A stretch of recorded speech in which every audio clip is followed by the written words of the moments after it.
Hello everyone. This time I will talk about one of the most unique phones I've ever held. It's not just the shape, but the design really feels like it's made for those who love photography. This phone is called Leitzphone, and it just launched in Indonesia on March 11, 2026. Reportedly, the number of units is very limited. Only 4,000 worldwide, and for Indonesia, only 200 units. Maybe friends who follow info photography already know that this Leitzphone is the result of a collaboration between Leica and Xiaomi. But the main question is this just a Xiaomi phone dressed up as a Leica, or is there really something special inside? So here's the thing, this Leitzphone is indeed special. It was intentionally made to be exclusive or a special edition. It's not for everyone. What makes people curious is definitely what's different compared to the Xiaomi 17 Ultra, and that's the part I'll discuss in this video. Okay, first of all, let's take a look at the design. Physically, there are a few things that feel very Leica. For example, there's the Leica red dot logo. As far as I know, this is only found on the Leitzphone, but it's not on Xiaomi phones. On Xiaomi phones, usually there's only the Leica wordmark near the lens module. Second, the color of the back panel is black and the frames are silver. Just like Leica cameras and lenses. On the side, there's an engraving that says Leica Camera Germany. Wow, this phone really feels Leica, doesn't it? On the frame, there's also an anti-slip texture on both the left and right sides. On the camera module, we can see that it can be rotated like a lens. This mechanism feels very tactile. Its function is to allow you to change the lens. Or we can change it to other functions. For example, for exposure, bokeh simulation, even to switch Leica Lux. Not only that, the case and the grips are also special. The texture pattern is just like a Leica camera. And on the rings can be used to attach 67mm filters. The grip also feels more ergonomic. It fits better compared to the grips on the Xiaomi 15 Ultra.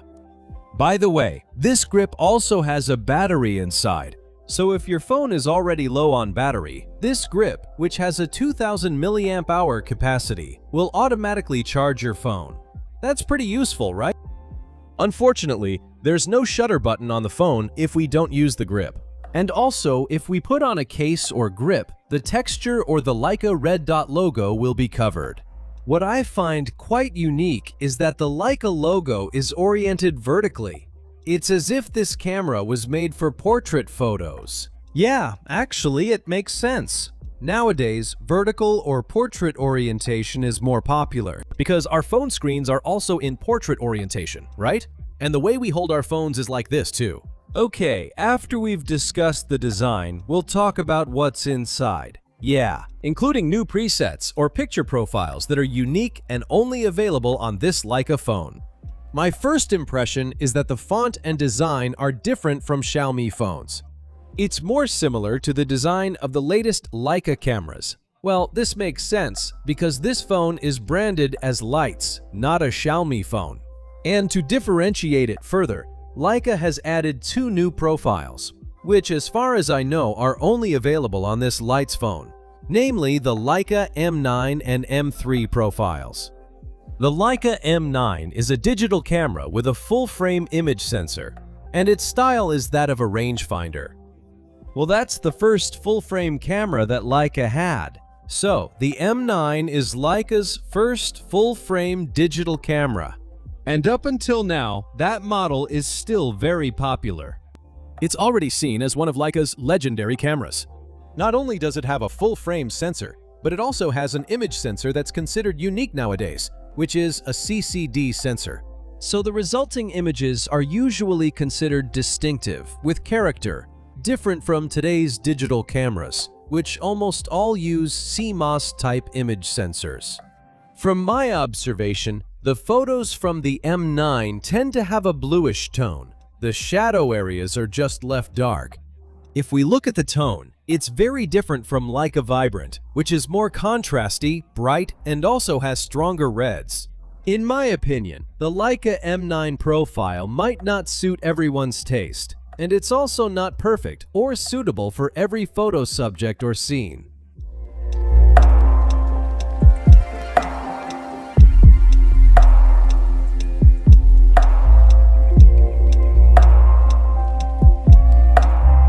As for the Leica M3, it would actually be more accurate to call it Leica Monopan, because the Leica M3 is actually a film camera, and the results really depend on what kind of film you load into the camera.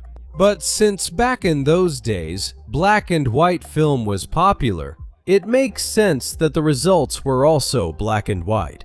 The M3 is also one of Leica's legendary cameras, besides the M6. Yeah, I noticed that the black and white photos have a characteristic. The contrast is higher than usual, but the contrast isn't extremely high. It's not like high contrast black and white, you know. The highlight areas, like the bright sky, are often just left overexposed or blown out, so the result is just plain white.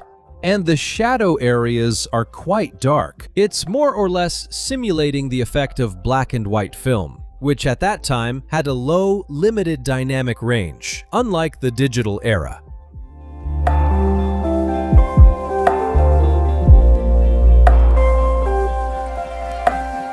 From here, we can see that Leica is trying to make the photos look more like the results from a digital camera, especially cameras from the past, which had limited dynamic range.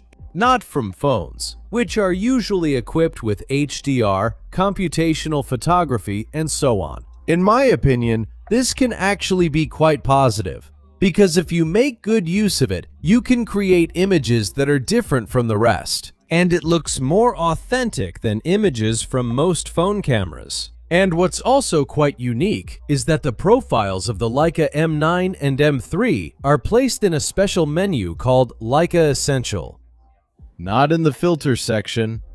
I'm also not quite sure why they're separated like that.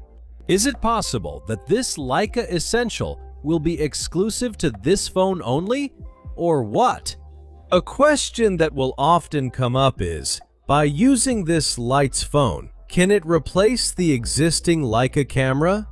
For example, the Leica M, Leica Q, or Leica SL?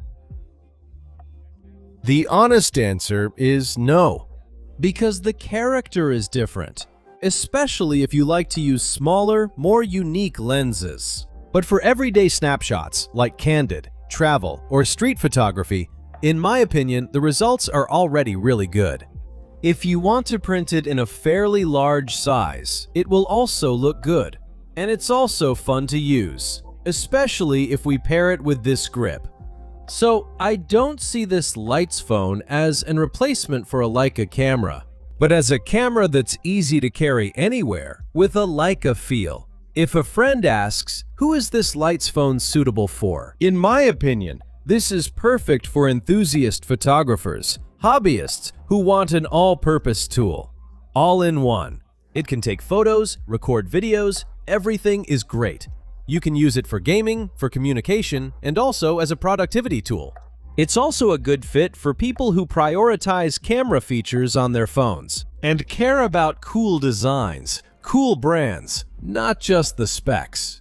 On the other hand, if you're already comfortable using a dedicated camera, like a DSLR or mirrorless, and you need a compact phone, honestly, I feel that the Xiaomi 17, which is more compact in size, is more suitable. The main problem with this Leitzphone isn't its quality, but in my opinion, it's the availability.